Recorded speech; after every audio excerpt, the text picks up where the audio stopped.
Tout est centré, tout le Nouveau Testament est centré sur la nouvelle naissance. Pourquoi on met si tant l'accent là-dessus? Parce que dans l'Ancien Testament, Dieu, par les prophètes, a annoncé que Dieu fera une nouvelle alliance, puis qu'il changerait nos cœurs de pierre en cœurs de chair, puis qu'il écrirait ses lois dans notre cœur, puis dans notre esprit, puis qu'on serait des hommes nouveaux, dans un sens. Puis ça, c'était une promesse pour une nouvelle alliance. Ça n'a pas rapport avec l'alliance de la loi. C'est une nouvelle alliance qui était déjà prévue dans le plan de Dieu, qui serait accompli à travers le Messie. Puis c'est pour cela dans le Nouveau Testament, on met beaucoup l'accent sur la nouvelle naissance. Il faut que tu naisses de nouveau. Sans cette nouvelle naissance-là, tu ne peux pas voir ni entrer dans la nouvelle vie ou dans cette nouvelle vie qui est en Jésus, puis même ni entrer dans le royaume de Dieu. Ça fait partie d'une promesse qui s'est été répandue sur quiconque croit. C'est ça qu'on est en train d'annoncer aujourd'hui. On est en train de répandre la parole, puis on cherche les quiconque croit. Peu importe comment tu t'appelles, peu importe ta race, peu importe ta religion, peu importe ce que tu crois. Tu crois-tu au Seigneur Jésus? Si tu crois au Seigneur Jésus qui est venu il y a 2000 ans, puis qui est mort sur la croix, puis qui a versé son sang, bien, tu peux naître de nouveau. Tu vas avoir une nouvelle vie qui va commencer, puis là, Dieu va entrer dans ta vie, puis ta vie va changer. Tu ne seras plus pareil. Puis c'est là que ça se passe, frères et sœurs. Puis c'est le message de l'Évangile. On veut que les gens se tournent vers Dieu, qui craignent Dieu, qui glorifient Dieu, puis qui adorent Dieu. Mais ils vont y arriver à le faire quand ils vont être nés de nouveau. Jésus dit, le Père se charge des adorateurs, ceux qui vont l'adorer en esprit et en vérité. C'est possible que par le Saint-Esprit. Amen. Aujourd'hui, on continue la série sur la question d'être une nouvelle créature, être né de nouveau. On est en train de faire un survol de toutes les idées qui peuvent découler de cela. Aujourd'hui, on va voir les bénédictions d'être né de nouveau. On va voir que quand tu es né de nouveau, il s'est passé, oui, un changement dans ta vie, mais il y a plus que ça. Tu es rendu une personne bénie. Bénie de Dieu. Dieu, il a commencé à faire un œuvre en toi, oui, pour te changer parce que tu es né de nouveau, mais tu es une personne bénie. Tu es une personne on va voir les différents aspects là-dedans, que Dieu a commencé, pas juste vouloir te changer, il a commencé à s'investir dans ta vie pour que tu sois béni. Il y a plein de bénédictions qu'on a en Jésus, qui ont commencé pour ici. Il y en a qui vont dire, « Ouais, ben moi, je suis une personne pauvre. » Vous allez voir, ça ne parle pas d'une bénédiction monétaire. Oui, tu peux être une personne qui est bénie monétairement, mais principalement de toutes les choses que Dieu promet dans sa parole, de ce qu'il nous a déjà donné, parce que tu es né de nouveau. C'est une opportunité de recevoir ces bénédictions-là. C'est une opportunité pour tout le monde. Dieu veut que tous les hommes soient sauvés et parviennent à la connaissance de la vérité. Ce n'est pas juste pour nous, sauf c'est juste pour ceux qui y croient. C'est principalement pour les quiconque croient. Puis les quiconque, ça veut dire que Dieu ne fait pas d'acception de personne. Il veut donner ses bénédictions à quiconque croit. Jean 3,16, ça le mentionne, puis il y a plein de versets qui le mentionnent. Mettons Jean 3,16, « Car Dieu a tant aimé le monde qu'il a donné son Fils unique, afin que quiconque croit. » Les quiconque croient, là, ça veut dire, ça s'adresse à tout le monde qui ont des oreilles puis qui croient. Ils entendent ça, là, mais tu peux y croire. C'est afin que quiconque croit en lui ne périsse point, mais qu'il ait la vie éternelle. N'est-ce pas extraordinaire? C'est ça, quand on évangélise, on cherche les quiconque croient. On cherche les gens qui ont de la foi. Puis on est là pour semer la parole de Dieu, pour amener les gens à croire. C'est ça qui est notre but quand on évangélise. Mais les avantages, qu'une fois que tu crois, là, tu nais de nouveau, puis là, il y a un paquet d'avantages que tu as commencé à bénéficier. Dieu a commencé à investir dans ta vie, puis il veut te bénir sur plein d'aspects, parce qu'il veut lui-même débarquer et venir s'occuper de ta vie. Tu es maintenant sa propriété. Avant de connaître Jésus, on était privé de la gloire de Dieu. Mais quand tu es né de nouveau, tu appartiens à Dieu. Il a mis son sceau sur ton front. C'est marqué propriété privée de Dieu, ne pas toucher. Il ne peut pas nous arriver rien de ce que Dieu ne permet pas.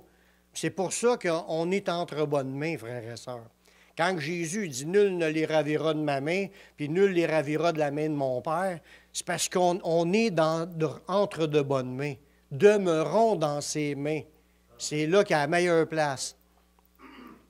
En tant que nés de nouveau, nous sommes maintenant des gens sauvés. Oui, on s'en va vers le salut, puis le salut va s'accomplir quand on va être rendu l'autre bord. Mais déjà, tu peux savoir que tu es sauvé. C'est-tu pas une belle nouvelle? Savoir que notre nom est déjà inscrit dans le livre de vie. C'est déjà fait. Parce que tu as mis ta foi en Jésus, tu as cru en son sacrifice. Tu es déjà une personne qui s'en va vers la vie éternelle. Lâche pas, persévère, tu l'as déjà. Marche avec le Seigneur. Dans Tite 3,5, ça nous dit « Il nous a sauvés », pas « Il nous sauvera ». Il nous a sauvés, non à cause des œuvres de justice que nous aurions faites, mais selon sa miséricorde. Puis ça, c'est important de le comprendre. On n'a pas été sauvés parce qu'on a présenté des bonnes œuvres. « Ah, moi, j'ai fait plein de bonnes œuvres, là, le salut va m'être donné. » Pas du tout. Ça n'a pas rapport aux œuvres. Tu es maintenant sauvé parce que tu as mis ta foi dans le Messie. Tu t'es repenti, tu as cru, tu es maintenant sauvé. Pas à cause de tes œuvres de justice, pas parce que tu as fait des bonnes œuvres, des œuvres justes que tu es sauvé. C'est par la foi. Puis ta foi t'a permis, il dit, par le baptême de la régénération puis le renouvellement du Saint-Esprit. C'est de quoi ce qu'il parle? Un baptême, c'est un lavage qui régénère, puis aussi du renouvellement que le Saint-Esprit fait dans ta vie. Ça, c'est la nouvelle naissance qui est commencée. Le travail de Dieu dans ta vie. Tu es sauvé parce que tu es né de nouveau. C'est ça que ça dit. Il l'a répandu sur nous avec abondance par Jésus-Christ, afin que, justifiés par sa grâce, nous devenions en espérance héritiers de la vie éternelle. Nous sommes déclarés justes, nous sommes pardonnés par grâce. C'est un cadeau qu'il nous a fait. Pas parce qu'on a fait bien des œuvres. Y a-tu de quoi de plus simple que d'obtenir quelque chose gratuitement? Si tu aurais été obligé de gagner ton ciel là, par tes bonnes œuvres, on n'aura pas un qui l'aurait mérité. C'est pour ça que Dieu a décidé de nous bénir en nous accordant sa grâce. Une grâce, le mot grâce, tu peux changer ça par cadeau. Dieu nous a accordé le cadeau d'être sauvés. C'est-tu pas formidable? Tout ça à cause de l'œuvre de Jésus. Puis là, il a commencé cette œuvre pour être sûr que tu l'as reçu, ce cadeau-là, ta vie, elle change. Tu as une nouvelle vie qui est commencée. Le Saint-Esprit travaille dans ta vie, puis il te parle, puis il te change tes pensées, puis il t'amène à obéir de plus en plus à Dieu. Mais ça, ce travail-là, c'est le Saint-Esprit qui fait ça. Puis quand le Saint-Esprit fait ça, c'est une preuve que tu es né de nouveau. C'est une preuve que tu l'as reçu, le cadeau. Tu es déjà un sauvé. C'est une bonne nouvelle. Combien est-ce qu'il y en a qui sont contents d'être sauvés? Il n'y a pas rien de plus grandiose sur cette planète que cela. À quoi ça sert de gagner l'univers si tu perds ton âme? Ça ne sert à rien le reste. Le plus important, c'est que tu sois sauvé. Puis on devra focusser, à bâtir notre vie sur cette idée-là. Je suis sauvé, maintenant je suis un enfant de Dieu. Il y a plein d'avantages. J'ai prêché là, une série de messages, 40 messages que j'ai prêchés sur des nouvelles positions qu'on a en Jésus. Mais il y en a plus que ça, je n'ai juste fait 40. des nouvelles choses qu'on a maintenant en Jésus. 40 qui ont été soulevées dans des enseignements. Ça, c'est toutes des nouveautés. Il dit toute chose est devenue nouvelle parce que tu es sauvé. Tu as au moins 40 points et plus de choses, de bénédictions que Dieu t'a données, que tu ne mérites pas, que tu as reçues par grâce. C'est un cadeau qu'il t'a fait, qu'il nous a fait. Puis on se dit, ouais, mais c'est quoi? Qu'est-ce que ça donne de naître de nouveau? Il y a l'avantage qu'on a de mourir à soi-même puis de marcher par la foi en Jésus. Bien, tu as plein de bénédictions que Dieu veut faire. Premièrement, te sauver, puis te donner minimum 40 nouvelles affaires qu'il te donne à cause que tu es né de nouveau. Tu es une nouvelle créature. C'est des cadeaux, c'est des bénédictions. Parce que si tu n'auras pas ça, mais tu n'auras rien. Tu courras par les choses de ce monde qui vont disparaître. Quand tu meurs, tout va rester là. Les seules choses qui demeurent, c'est ce qui vient de Dieu, ce qui vient de la parole de Dieu. Fait qu'il y a plus de 40 nouvelles positions en Jésus qui nous ont été accordées lors de notre nouvelle naissance. 40. Moi, je ne sais pas si vous vous sentez béni, mais moi, je me sens béni. Je me sens béni au bout d'être sauvé, d'avoir la vie éternelle. Parce que je le sais, je suis né de nouveau, il travaille en moi, Seigneur. Puis il me parle, puis il me change ma vie. Je le sais que j'ai tout obtenu, puis que je continue à marcher par la foi, parce que je le sais que je l'ai. Puis merci, Seigneur. Puis c'est ça qui fait que quand tu vis dans cette foi-là, tu ne doutes pas après ça.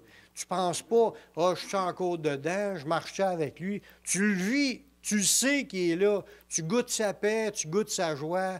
Il te parle, puis il te montre des affaires. Tu as une certitude que l'Esprit est avec toi.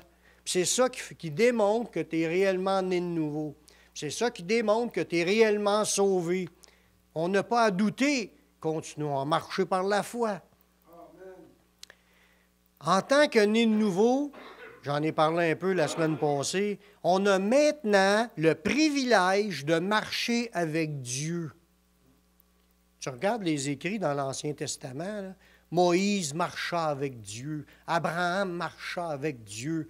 Ben, tu vois les personnages dans la Bible, les prophètes, ils marchaient avec Dieu.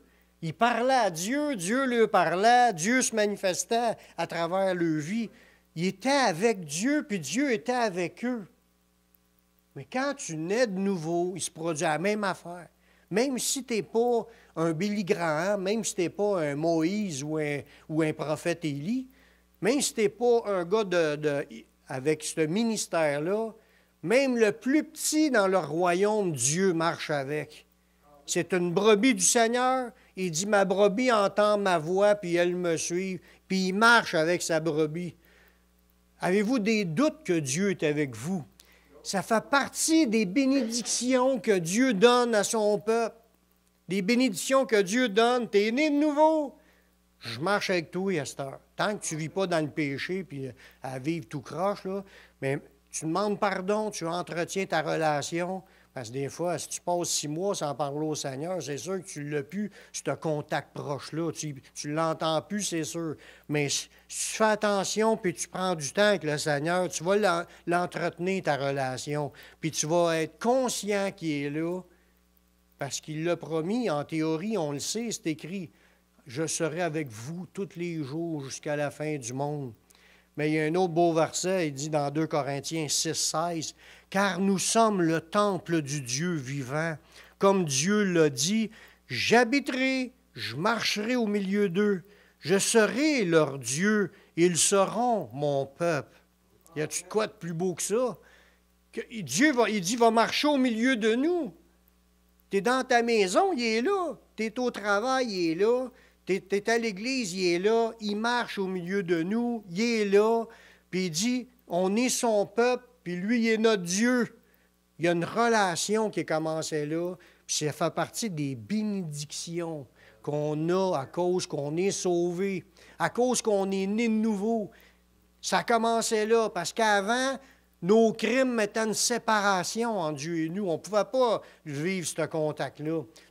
Ce contact-là, il t'est permis aujourd'hui parce que tu as été pardonné par le sacrifice de Jésus. Par la foi, Dieu a décidé, je passe par-dessus tout ce que tu as fait, je lave tous tes péchés par le sang de Jésus, puis là, je travaille avec toi. Je travaille en toi. Je veux marcher avec toi. C'est ça qu'il nous dit, Dieu. Je veux marcher avec toi, puis tu vas marcher avec moi. Même si tu étais tout croche, tu veux changer de vie? Tiens, je te lave tes péchés, puis maintenant, je marche avec toi, puis on va faire du chemin ensemble. C'est ça qu'il faut développer, une relation personnelle avec Dieu. Tiens, amen à cela. Dans 1 Jean 4,13, ça dit, « Nous connaissons que nous demeurons en lui et qu'il demeure en nous en ce qu'il nous a donné son esprit. » Fait que si tu le sais qu'il est là, son Saint-Esprit, bien tu sais qu'il demeure en toi et toi, tu demeures en lui. Entretenons cette bénédiction-là de pouvoir marcher avec le Seigneur. Alléluia. Merci Seigneur. En tant que nés de nouveau, nous sommes maintenant le peuple de Dieu. Dans 1 Pierre 2,10, ça dit, « Vous qui autrefois n'étiez pas un peuple et qui maintenant êtes le peuple de Dieu. Vous qui n'aviez pas obtenu miséricorde et qui maintenant, vous avez obtenu miséricorde. » C'est dans les deux déclarations dans ce verset-là, il dit « maintenant ». Il dit « maintenant, vous êtes le peuple de Dieu. Maintenant, vous avez obtenu miséricorde. » C'est quelque chose d'actuel là. Quand est-ce que ça commence? Quand tu nais de nouveau. Tu es un béni maintenant. Tu fais partie du peuple de Dieu. Tu appartiens à Dieu. Puis Dieu est ton Père, puis Dieu veut développer un contact avec toi. Dieu veut que tu développes cette relation-là de confiance, que Dieu t'a accueilli, puis il veut que toi, tu continues à l'accueillir, bien entendu, parce qu'on fait partie de son peuple. On reste en contact, on reste connecté. On continue à entretenir cela comme une relation père-fils ou père-fille ou roi puis serviteur, parce que dans un royaume, il y a un roi puis un seigneur qui est le même. Puis nous, on est ses sujets. On n'est pas là pour dicter à Jésus quoi faire. On est là pour... On a accepté sa seigneurie. On a accepté de faire partie de son royaume. Puis on a à soumettre à sa seigneurie. C'est lui qui est le patron maintenant. Mais on a une relation qui se développe. Puis ça, c'est une bénédiction. Parce qu'on ne faisait pas partie d'un peuple avant. Il n'y en a qu'un bon peuple, c'est le peuple de Dieu. Le reste, là, c'est toutes des brebis égarées. Tout le monde sur la planète sont brebis égarées. C'est quand tu vas à Jésus, tu as trouvé le bon berger. Maintenant, tu suis un berger, tu fais partie d'une bergerie, la bergerie du Seigneur. Les autres, ils suivent le penchant naturel ou ils suivent les esprits qui sont dans ce monde, puis ils sont tous mêlés, puis ils sont perdus. Puis nous, on a la grâce de connaître Jésus, de pouvoir faire partie de ses brebis. Merci Seigneur. En tant que nés de nouveau, nous avons maintenant accès auprès du Père. Puis c'est encore un maintenant qu'on voit que je vous amène, parce que des fois, on se dit « je ne l'ai pas » ou « je ne le sens pas ». Il faut chercher ça, ces idées-là. C'est fait. Je suis né de nouveau, c'est déjà en cours de route, je suis déjà dedans, j'ai accès. Je peux m'approcher avec assurance de Dieu.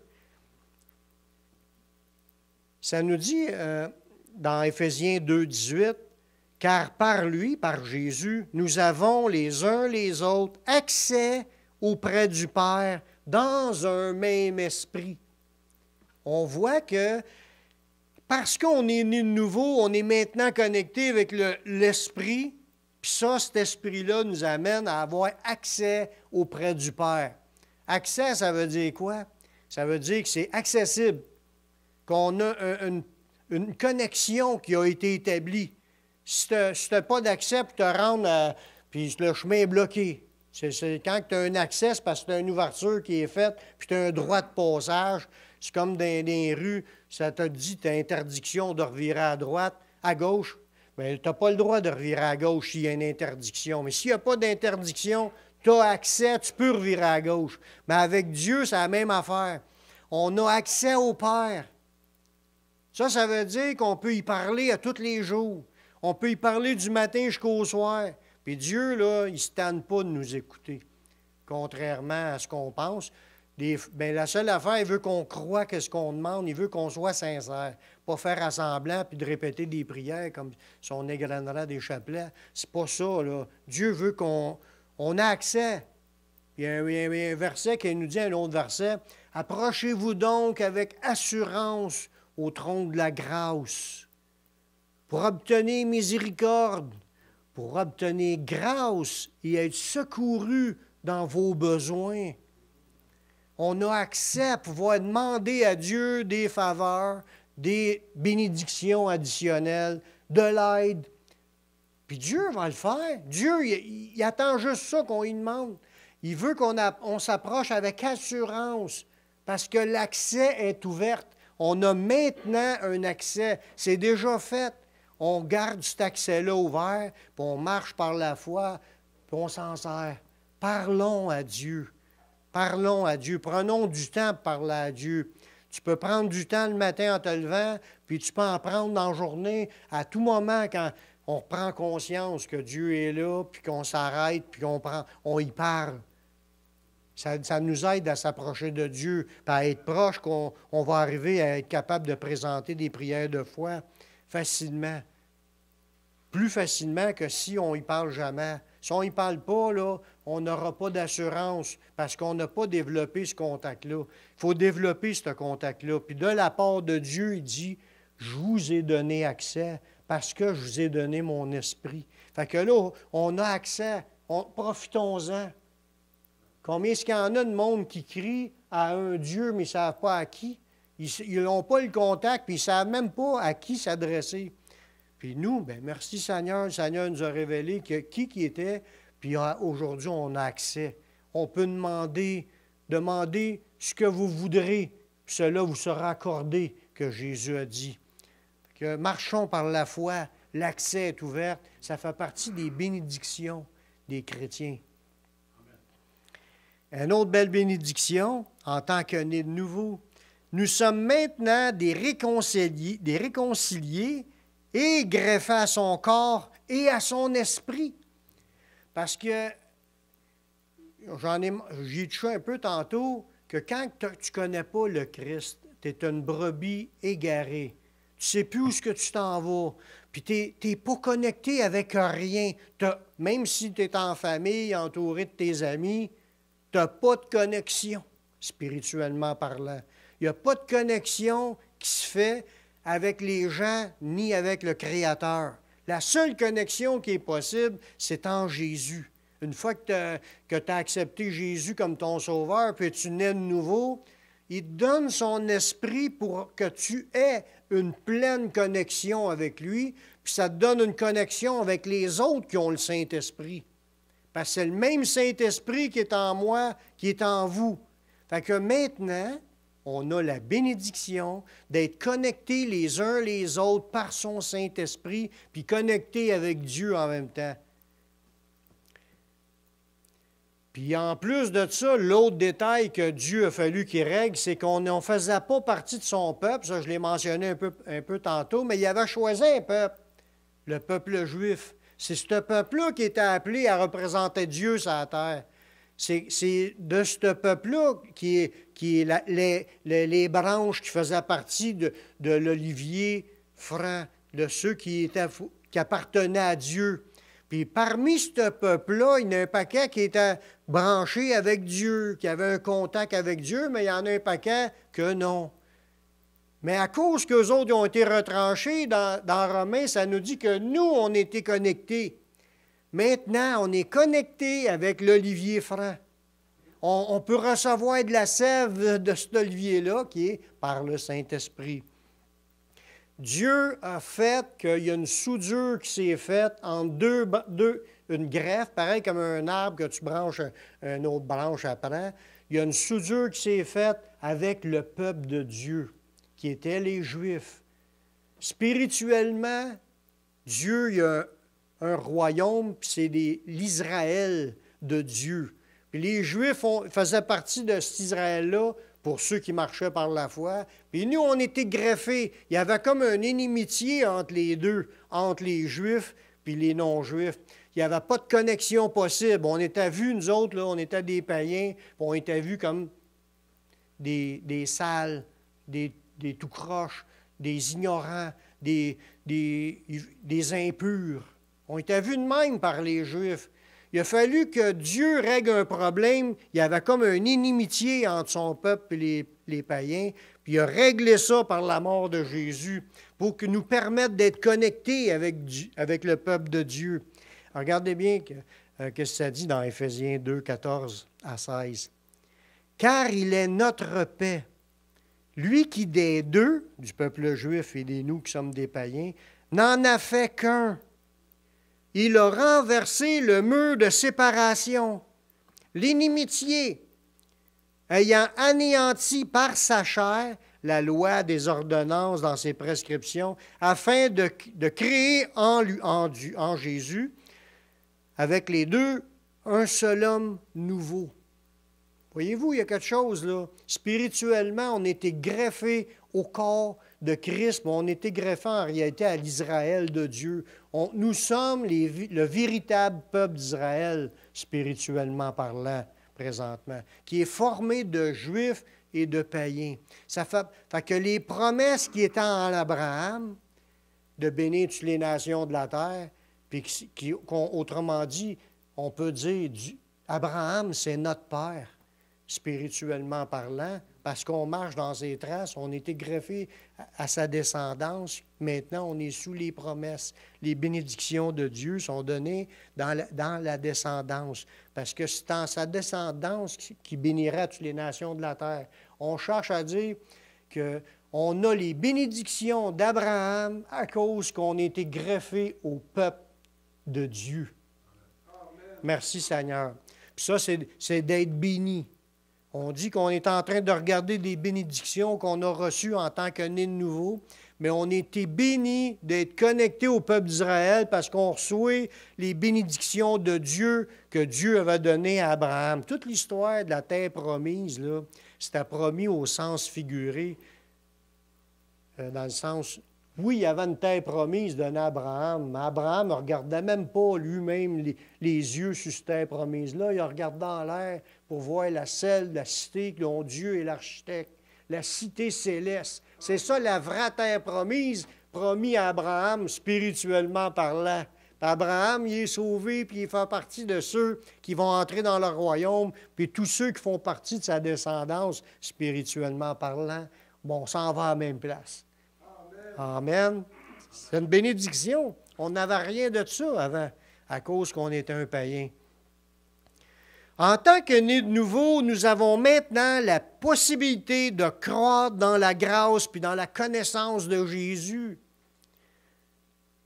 Quand tu penses à ça, là, avant d'être chrétien, ce qu'on savait de Jésus, on ne savait pas grand-chose. On voyait un crucifix, un Jésus sur la croix, puis tu voyais les images du chemin de croix, là, que les différentes étapes, là, des images dessinées pour démontrer comment Jésus a souffert. À part de ça, connaissions-nous beaucoup de choses sur Jésus, qu'est-ce qu'il était dans sa nature, dans ses attributs. Connaître Jésus dans tous les aspects de sa grandeur, de ce qui était avant de venir, tout ce qu'il a enseigné, tout ça, là, on ne connaissait pas grand-chose. On connaissait que superficiellement. Puis en plus, au niveau de connaître dans une communion avec lui, c'était zéro communion avec Jésus. Mais maintenant, à cause qu'on est né de nouveau, on a la grâce de pouvoir connaître Jésus. Ce n'est pas n'importe qui. Parce que quand on va arriver l'autre bord, Jésus, il nous connaît lui-ci personnellement. Il connaît ses brebis. Il les appelle par leur nom, qu'il dit. Il nous connaît, puis il nous a appelés. Là, lui, si Dieu te connaît, là, tu as tout gagné. Parce que sinon, tu es un ignoré. Il ne te connaît pas. S'il ne te connaît pas, tu vas être rejeté. Mais Dieu nous connaît, puis nous, on connaît Dieu. Mais regardez bien, dans 2 Pierre 3, 18. L'apôtre Pierre est en train de dire aux gens à qui que la lettre est adressée, puis ça le dit pour nous aussi, mais croissez dans la grâce et dans la connaissance de notre Seigneur et Sauveur Jésus-Christ. Croissez dans la grâce et dans la connaissance de notre Seigneur. C'est ça que je vous parlais. Croître dans la connaissance du Seigneur, c'est que tu approfondis ton contact avec lui, avec les connaissances que tu apprends sur Jésus. Puis quand tu es chrétien, à cause que tu es né de nouveau, le Saint-Esprit t'enseigne toutes choses. Puis là, maintenant, il y a une croissance dans la connaissance. Plus qu'on avance, moi, plus que j'avance dans ma vie chrétienne, plus que je connais des choses à propos de Dieu, puis plus que je connais Dieu dans ma relation. Il y a une croissance. Avec le moment quand je me suis converti, j'avais la foi, mais une faible connaissance de Dieu. Aujourd'hui, avec le temps, à cause que je suis né de nouveau, ma croissance, j'ai grandi. J'ai eu une croissance dans la connaissance. Je connais Dieu, je peux expliquer ce qu'il est, ce qu'il fait, puis ce qu'il veut, puis je le comprends dans ce qu'il a fait, puis dans le passé, puis dans ce qu'il fait aujourd'hui. Puis je comprends ce qu'il aime, ce qu'il n'aime pas. Je le comprends sur beaucoup d'aspects. Mais ça, c'est une bénédiction, ça. Parce que si on ne connaîtra rien sur Dieu, on ne pourra pas marcher d'une manière qui lui soit agréable. On marchera tout croche, puis on sera comme qu'on était avant de le connaître. On ne sera peut-être plus là. Puis le connaître dans la connaissance, puis le connaître dans la connaissance, dans le sens de connaître dans la relation. Le contact est plus fort, il est plus grand. Je suis plus conscient de l'écoute que je dois avoir, puis d'écouter Dieu, puis de me laisser diriger par lui, de me laisser changer. On devient plus, c'est comme si c'est plus clair dans notre marche. Puis ça, c'est une bénédiction qu'on a, parce qu'il y a un verset qui dit que celui qui veut se glorifier, qui se glorifie de me connaître. Connaître, c'est dans la connaissance, mais aussi dans la relation. On connaît Dieu. C'est une bénédiction. Parce qu'on y parle à tous les jours, puis il nous parle à tous les jours. On a une relation qui s'est bâtie là. Mais il y a deux choses que ça nous dit de grandir dans ce verset-là. Croître dans la connaissance, mais croître aussi dans la grâce. Oui, mais on a reçu la grâce, on a reçu le pardon quand on a accepté Jésus. On a reçu le mot grâce veut dire cadeau. On a reçu le cadeau d'être pardonné de nos péchés quand on a accepté Jésus. Quoi, y a-tu d'autres cadeaux? Il nous dit de croître dans la grâce. Tu peux grandir dans la connaissance, mais grandir aussi dans la grâce. Ça veut dire que Dieu va t'accorder encore plus de grâce dans ton développement de vie. Quand tu développes ta relation avec lui, tu peux aussi être devenir une personne qui reçoit beaucoup de cadeaux de la part de Dieu. Y en a-tu qui leur intéresse d'en avoir plus? Amen. Croître dans la grâce, c'est être dans l'attente que Dieu a encore des choses pour nous bénir. Il y a encore des choses en réserve qu'il veut nous donner. Il y a encore des promesses qu'il veut exaucer, des prières qu'il veut exaucer, puis il veut continuer à pourvoir. Il veut chaque fois que Dieu nous regarde et nous accorde une faveur, une bénédiction, une réponse aux prières, c'est des cadeaux. J'ai accepté Jésus, j'ai eu un cadeau là, mais on ne veut pas se contenter juste de ce cadeau-là. On veut tous les cadeaux que Dieu a nous donnés pour toute notre vie. Amen. Il y en a des cadeaux. Il y en a qui disaient dans leur message, dans leur prédication, ils disaient que Dieu, il y a des tablettes, là, puis tout est là des tablettes prêtes à nous le donner. On a juste à se servir, à demander qu'il nous le donne. C'est là. Il dit, tu as accès auprès du Père, tu as accès aux tablettes, puis il veut te donner ses grâces. Il veut que tu deviennes un gars avec plein de grâces, plein de cadeaux. On veut tout. On veut tout ramasser. Puis il faut développer cette foi-là qui fait qu'on n'a pas peur d'aller à Dieu puis d'y demander des affaires. Puis on s'attend à les recevoir parce qu'on le sait qu'à cause que je suis né de nouveau, j'ai droit à tout ça. En tant que nés de nouveau, nous avons maintenant une multiplication de la miséricorde, une multiplication de sa paix, de son amour par notre Seigneur Jésus. Je vais lire le verset en premier dans Jude 1, les versets 1 et 2. Jude, serviteur de Jésus-Christ et frère de Jacques, à ceux qui ont été appelés. Êtes-vous un appelé? Oui. Si vous êtes des appelés, c'est à vous que ça s'adresse. À ceux qui ont été appelés et qui sont aimés en Dieu le Père. Oups! Les appelés, ceux qui ont répondu à l'appel, sont aimés en Dieu le Père. Y en a-tu qui ne se sentent pas aimés, qui pensent que Dieu ne les aime pas? Ça, on peut trouver ça drôle, là, mais je le sais que dans notre vie chrétienne, il y a des moments qu'on pense que Dieu ne nous aime pas.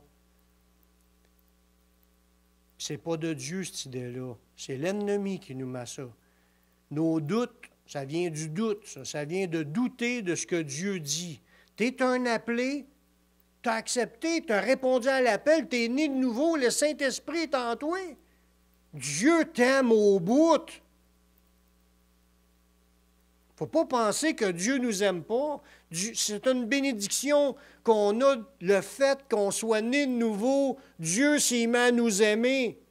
Oui, il nous aimait avant, parce qu'il aimait le monde, qu'il a donné son Fils unique.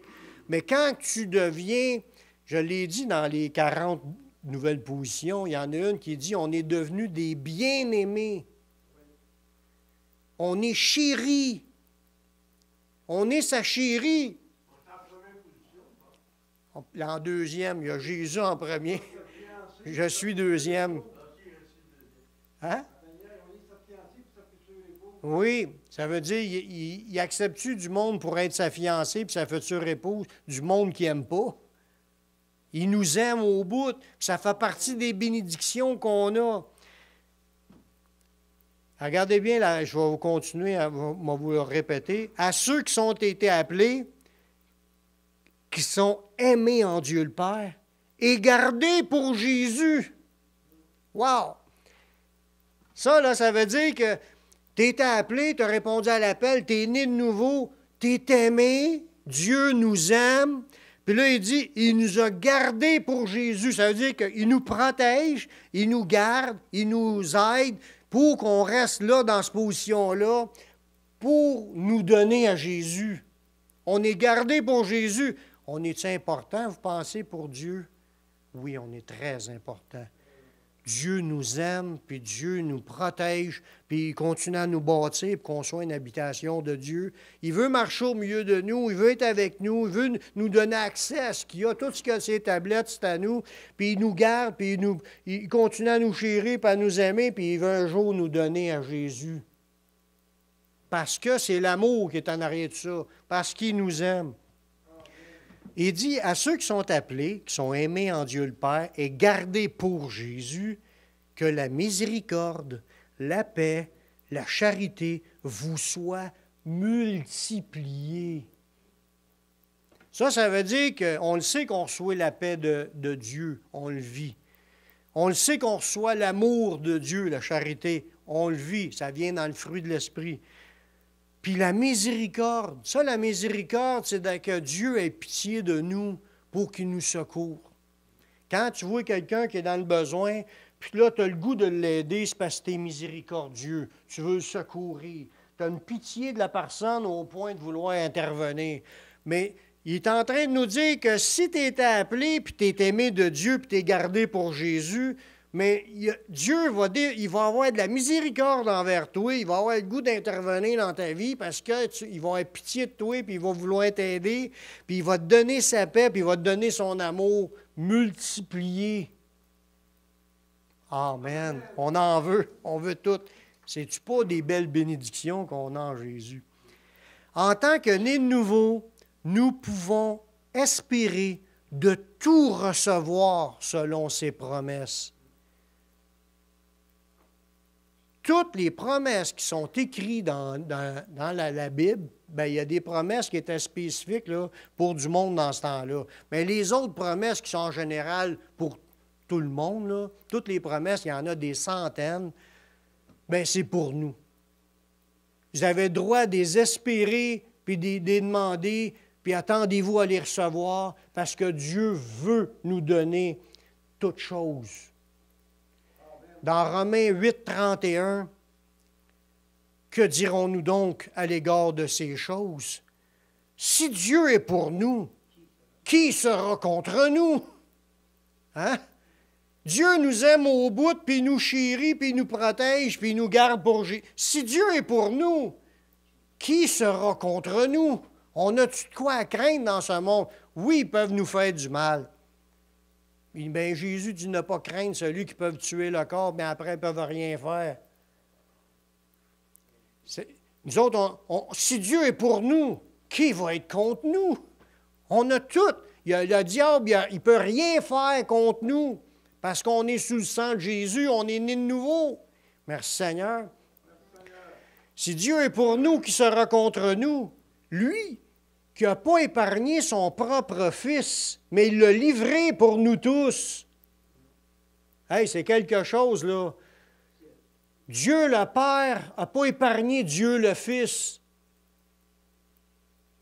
pour qu'on puisse lui appartenir, pour qu'on puisse être à lui un jour. Il dit, si Dieu le Père a été jusque-là pour nous donner toutes choses, il dit, comment ne nous donnera-t-il pas aussi toutes choses avec lui? Amen. Si Dieu était prêt à donner Jésus pour nous acquérir, pour payer la rançon que ça coûtait, pour gagner la victoire, pour qu'on puisse être sauvé puis naître de nouveau, s'il a tout accompli ça, comment ne nous donnera-t-il pas toutes choses avec lui? Toutes les promesses de la Bible sont oui et amen en Jésus. C'est des bénédictions qu'on a maintenant. Merci Seigneur. Qui accusera les élus de Dieu? C'est Dieu qui justifie. Qui les condamnera? Christ est mort, bien plus, il est ressuscité, puis il est à la droite de Dieu, puis il intercède pour nous. Amen. On est sur le bon bord, on est sur le bord du gagnant. On n'a rien à craindre, puis on est dans les gens les plus bénis de la terre. Merci Seigneur. En tant que nés de nouveau, nous sommes devenus des porteurs de vrais fruits. Pas parce que je m'appelle Daniel Poulain, parce que Daniel Poulain, il n'y avait rien de bon avant, puis il n'y a rien de bon après. C'est parce que l'Esprit de Dieu, je suis né de nouveau, l'Esprit de Dieu est en moi. S'il y a de quoi de bon qui sort de moi, ça vient de Dieu. Tout ce qui est produit dans ma vie, c'est Dieu qui le fait. De bon, je parle de ce que Dieu considère de bons fruits. Il dit, si on marche sans la foi, c'est impossible de lui être agréable. Puis quand tu as mis ta foi en Jésus, là, tu as la foi, tu marches par la foi, et Jésus dit, sans moi, vous ne pouvez rien faire. Ça veut dire, là, tu marches avec Jésus, puis c'est tout ce qui se produit, là, tu parles du Seigneur à quelqu'un, ça compte pour du fruit parce que tu es en train de le faire, parce que l'Esprit Saint est en toi. Tu vas aider quelqu'un, c'est la même affaire. Ça va porter du fruit aux yeux de Dieu parce que l'Esprit Saint est en toi. On parlait tantôt au début de la réunion d'adorer Dieu. Dieu cherche des adorateurs qui l'adoreront en esprit, en vérité. Ça, parce que tu as le Saint-Esprit en toi, tu vas pouvoir l'adorer en esprit. C'est ça que Dieu cherche du monde, que le Saint-Esprit est dedans pour l'adorer. Du monde à genoux, là, puis qui n'ont pas l'esprit, ça ne sert à rien à Dieu, ça n'a aucune valeur, aucun bien. Ce qu'il veut voir, c'est du monde rempli de l'esprit à genoux. Ça a de la valeur. Mais voyez-vous, tout ce qu'on produit, là, tantôt on chantait des chants, ça ne sert à rien de chanter des chants si l'esprit n'est pas en toi. Mais si l'esprit est en toi, tu es en train d'accomplir des paroles de la parole de Dieu, puis il est en toi, puis il chante des louanges à son Père, puis tout ça, ça glorifie Dieu. On est maintenant, à cause qu'on est né de nouveau, des vrais porteurs de fruits.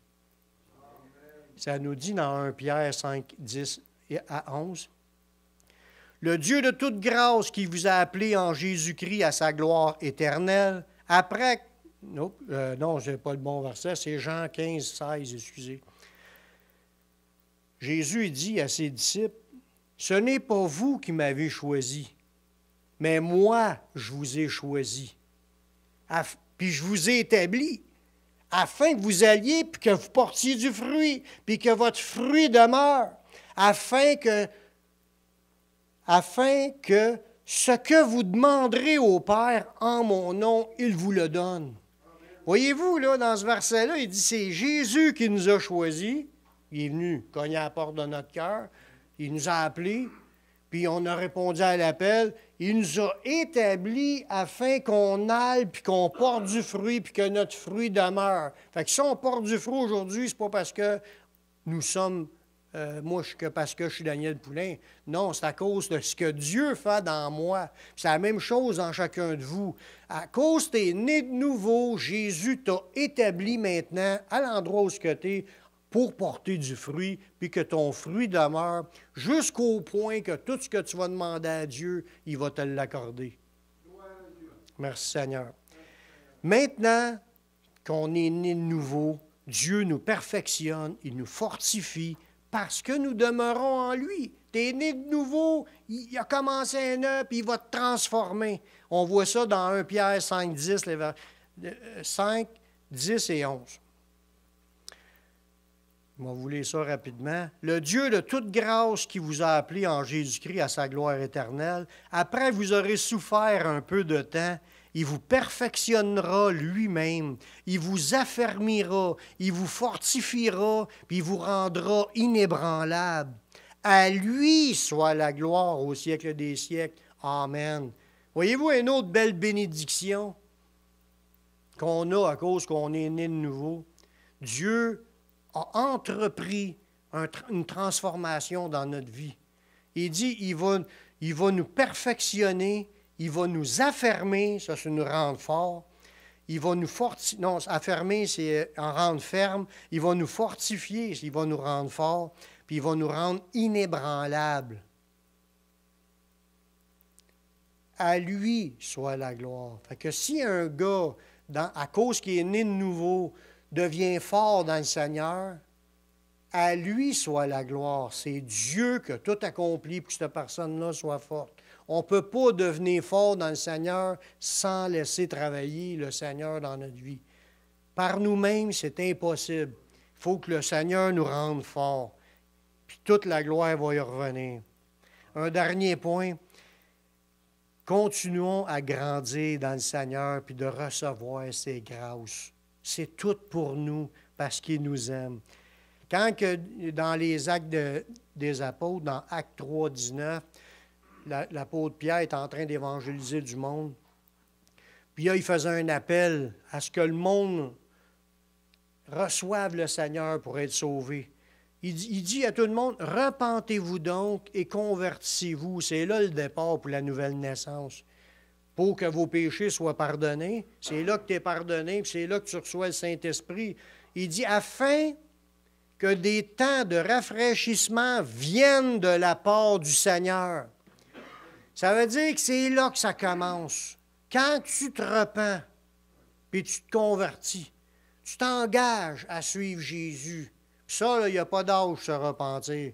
Mais il n'y a pas d'âge aussi, mettons, si tu es éloigné du Seigneur, il n'y a pas d'âge pour revenir au Seigneur. Tant que tu es vivant, tu peux revenir, c'est-à-dire te repentir puis de te reconvertir, de te renligner dans le chemin du Seigneur. C'est ça qui est l'idée. Changer de direction, puis commencer à suivre Jésus. Là, tu confesses ta foi en Jésus, ça pardonne tes péchés. Puis là, c'est là qu'il y a la bénédiction de Dieu qui s'ajoute, afin que des temps de rafraîchissement viennent de la part du Seigneur. Ça veut dire que le Seigneur avait déjà prévu que tu vas avoir besoin d'être restauré, rafraîchi, qui te fasse du bien dans ton âme, qui te guérisse, qui te soulage, aussi dans ton corps. Parce que c'est ce qui a commencé. Il y a 2000 ans, il l'a prouvé qu'il le faisait. Puis il y a plein de monde qui ont été guéris physiquement, moralement, spirituellement, de toutes les façons. Puis, il le fait encore aujourd'hui. Il dit, tu te repens? Tu te convertis? Dieu va commencer à te rafraîchir. Il va commencer à te faire du bien. Il va commencer à te guérir, à te soulager. à te donner tout ce que tu as besoin pour ta vie spirituelle, ta vie morale, puis ton corps. On a tout à gagner dans la présence de Dieu. C'est pour ça qu'on le sait, qu'on l'a reçu en Jésus. Tout maintenant est pour nous. On a accès auprès du Père. Toutes les bénédictions sont oui, amen en Jésus. Y a-t-il quelque chose qu'on a de besoin de la part de Dieu? Croyez que vous y avez droit. Croyez que vous avez le droit de le demander, puis croyez que vous allez le recevoir, parce que ça fait partie du plan de Dieu de nous donner toutes choses. S'il nous a donné le Christ pour être sauvés, comment nous donnera-t-il pas aussi toutes choses avec lui? Prions. Seigneur, je te remercie pour ta parole, puis merci pour la multitude de bénédictions qu'on a en Jésus. Seigneur, on veut que ça soit gravé dans notre cœur. On ne veut pas oublier ces choses. On veut se sentir toujours proche de toi. On veut se sentir, on veut le vivre pleinement. Aide-nous à entretenir cette relation-là avec toi, qu'on puisse communiquer avec toi, qu'on puisse s'échanger, mais qu'on puisse communiquer avec les frères et sœurs. Parce que c'est là que ça se passe, dans la communion, dans l'Église. C'est là qu'on reçoit le plus de bénédictions. Seigneur, bénis ton peuple, bénis tes enfants. Fais-nous grandir spirituellement. Fortifie-nous puis rends-nous inébranlables dans la foi. Je te remercie, Seigneur, de ce que tu vas faire dans nos vies. Dans le nom de ton Fils Jésus que je te prie. Amen.